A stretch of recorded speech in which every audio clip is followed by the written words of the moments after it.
remobiliser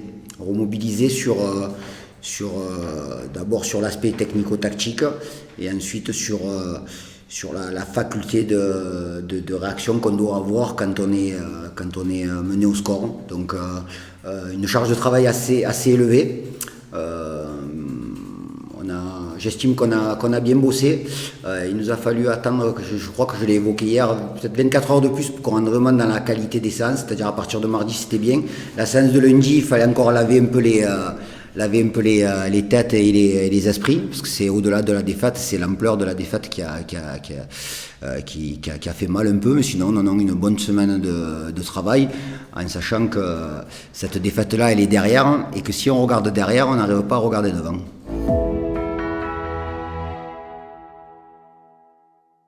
C'est une équipe qui était dans les 5 premiers l'année dernière avec pratiquement le même effectif, donc c'est surprenant de les voir dans cette position parce qu'il y a des joueurs vraiment de qualité avec beaucoup d'expérience, Loïc Ravet, Manu Pérez, Loïc Nestor, enfin, on connaît ces joueurs. Pour ceux qui ont l'habitude de la Ligue 2, il y a des très très bons joueurs, et donc la mayonnaise elle n'a pas pris au début de saison, mais ils sont en train ils sortent d'un résultat positif, donc beaucoup de méfiance quoi, comme tous les samedis.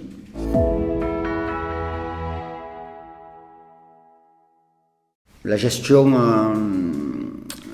entre les lignes de Loïc Ravet, qui est un peu un électron libre dans cette équipe. Alors après, je ne sais pas s'il va jouer, s'il ne va pas jouer, mais s'il joue, c'est un joueur qui est très, très embêtant sur le plan tactique. Comme il a beaucoup de liberté, il arrive à se mettre dans le dos, à se faire oublier. Donc la gestion de Loïc Ravet va être importante.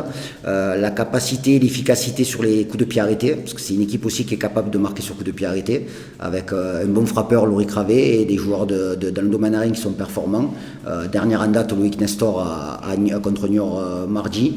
Se méfier aussi de la prise de profondeur, que ce soit d'Achille Anani ou de Jordan Tell. Si on vient à être haut chez eux et en possession, à la perte de balle, il va falloir gérer ça, parce que c'est deux joueurs qui sont des profils différents, mais avec cette capacité à prendre la profondeur. Achille Anani, c'est un joueur très très puissant, que je connais bien d'ailleurs, parce que c'est un joueur qui jouait à Andoum à l'époque, donc je connais bien ce joueur-là, et c'est un joueur qui dégage beaucoup de puissance, donc être méfiant là-dessus.